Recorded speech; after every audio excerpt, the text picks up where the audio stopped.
as a lawyer, I think what I've seen in the last day is that the law matters. The judicial system matters. These things are important. They're not just important for lawyers. We see the effect of the legal system by the very fact that we are all seated lawfully in this building today. And as a lawyer, I want to focus my brief remarks today on really the role of law and politics on the issue of family and faith and the crisis of family and faith in Europe. So let me start briefly with family.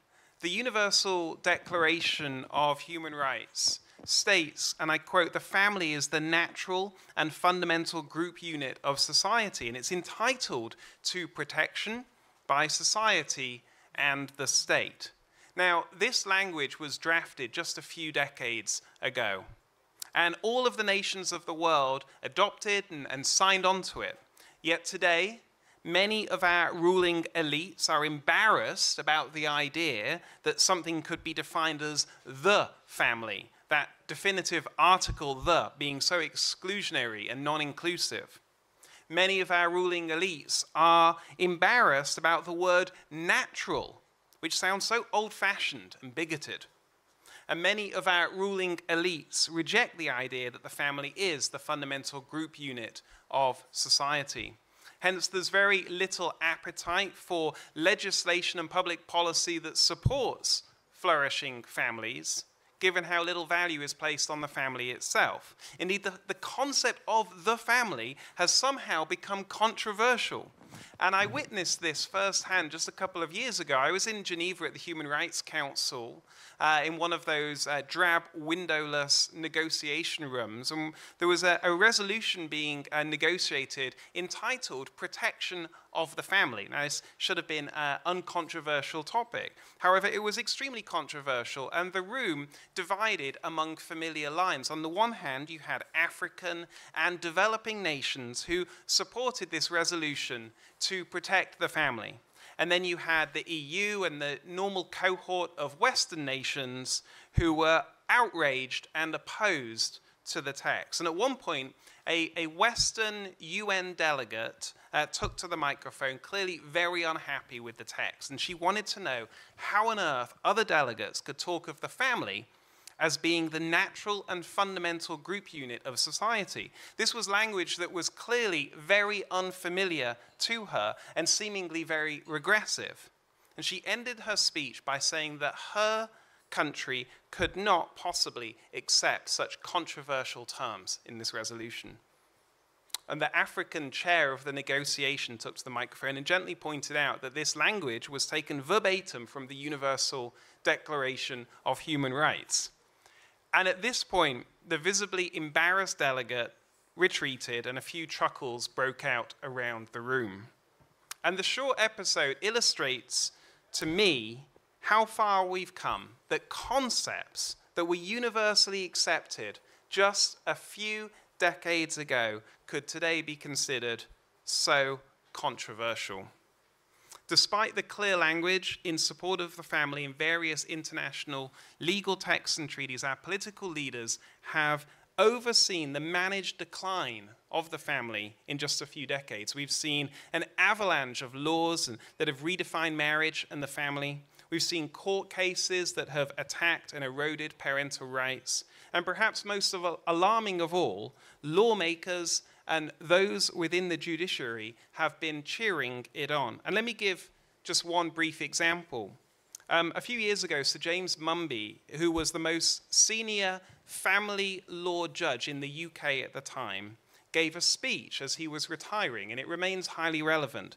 So bear in mind, this is the most senior family law judge in the nation. And he said this, and I quote, "In contemporary Britain, the family takes an almost infinite variety of forms. Children live in households where their parents may be married or unmarried. They may be brought up by a single parent, two parents, or even three parents. Their parents may or may not be their natural parents. They may be the children of polygamous marriages. Some children are brought up by two parents of the same sex. Some children are conceived by artificial donor insemination. Some are the result of surrogacy arrangements." And he goes on and on. But here's how he concludes. This, I stress, is not merely the reality. It is, I believe, a reality which we should welcome and applaud. And this is the situation that our most senior family court judge applauds. In the UK, nearly half of marriages end in divorce. Nearly 50% of children are now born outside of marriage, up from 5% just a generation ago. Millions of children are growing up in single-parent households, and many will grow up without any meaningful contact with their fathers.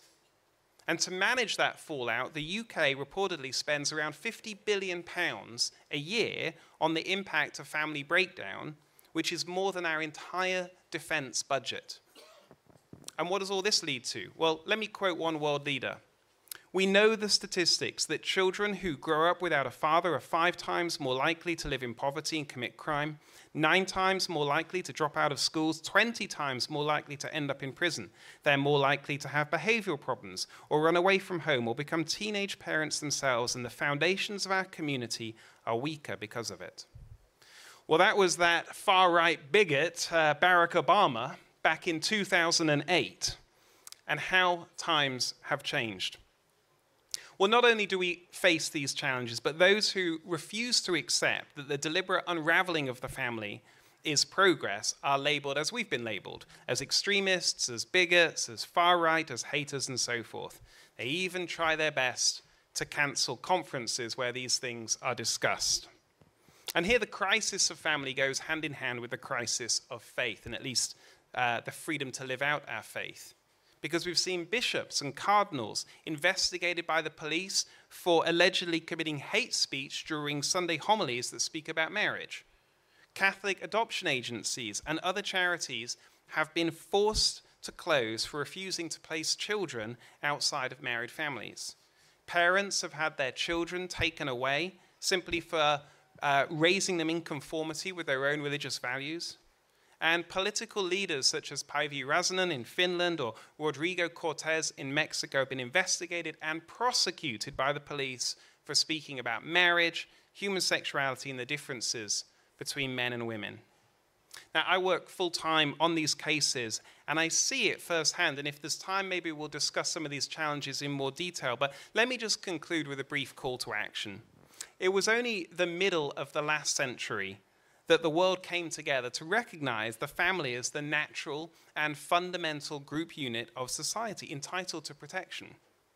And we must believe that it's possible for this to once again be recognized as an obvious and self-evident fact, with all the necessary public policy and legislation that goes along with it. Because those that have orchestrated and overseen the decline of faith and family in the decades that have followed, they rely on us becoming weary and disheartened. They rely on us accepting that we're marching into a future that's inevitable, a future of increasingly fragmented, atomized individuals who are easier to control and more reliant on the state. They rely on us accepting our censorship about these things and shutting up. Well, let's do what we've done in the last day and prove them wrong, because the crisis of family and faith in Europe is too important to accept as an inevitable future. Thank you.